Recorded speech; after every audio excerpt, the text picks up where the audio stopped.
I'm not your toy, not your toy, you stupid boy, stupid boy. All right, Israel is getting excited for tomorrow night's Eurovision final. For the first time in a generation, an Israeli singer is one of the front runners to win. Netta Barzilay sailed through the semifinal round earlier this week. As expected, she will compete tomorrow night in Lisbon for the top prize. 26 countries will perform.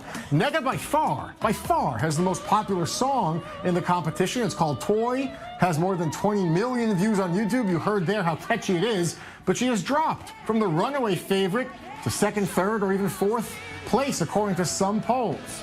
All right, joining me now to break down her chances. In our studio, I have Asher Westropp-Evans. Asher, you may know, is our I-24 News economy correspondent, but he is a legitimate Eurovision superfan. This is a man who, for weeks before the competition starts, studies up on the websites, breaking down the action.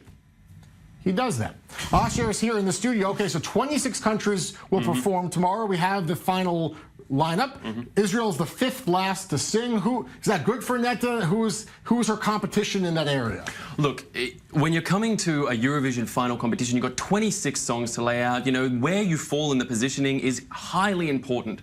Being put in the sort of last third, a very good place to be, not too close to the end, but enough so people are excited. You've got to be fresh in the memory when the voting comes just after the last act sings. Not right at the end, fortunately. No one wants to be last. Last place is never, you know, a sort of secure place to be. But you want to be in that prime spot, and I think she's found it. I think it's right there. Who's her biggest competition? All right, so as you mentioned, Cyprus, Eleni Fuera with Fuego, a very catchy number. I hate to admit, really has caught people's eyes and caught people's attention.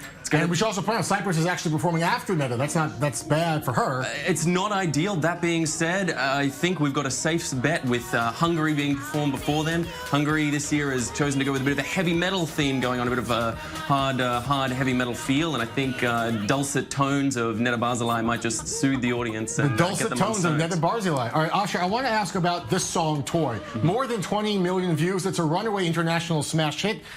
Did she suffer from overexposure? She was like the #1 favorite, and now she's maybe third, fourth, fifth place, you're saying, perhaps. Look, she may have peaked too soon. It is a danger in this. She was really the runaway a few months out. It was a clear favorite, all the odds-on favorite for everyone.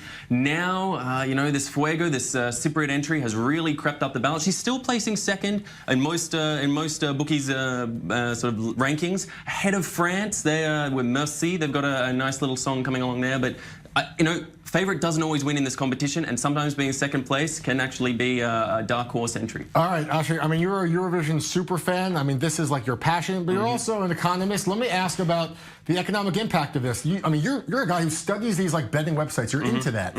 Are Israelis into that? Are they betting? Are they going? Do people like invest? Are they putting their mortgage on the line to predict a winner here? Look, I don't know about mortgages on the line, but this is a very serious competition in Europe. I mean, the Americans tend to be left out of this. They're off on the other side of the pond, as they say, but the Europeans take this very seriously, some countries more than others. You get a lot of block voting. There's a lot of politics at play, a lot of sort of hidden agendas that go along here, and it's very interesting to see how these favorites play out. You know, Israel, as you mentioned, has been out of favor for the last generation since Dana International in 1998, a classic, one of Eurovision's great stars. So it'll be interesting to see now whether Israel is able to maintain this favorite position and go ahead and maybe steal the show and steal a victory. All right, last question, very quick. Just give me the number. What place do you think she finishes in?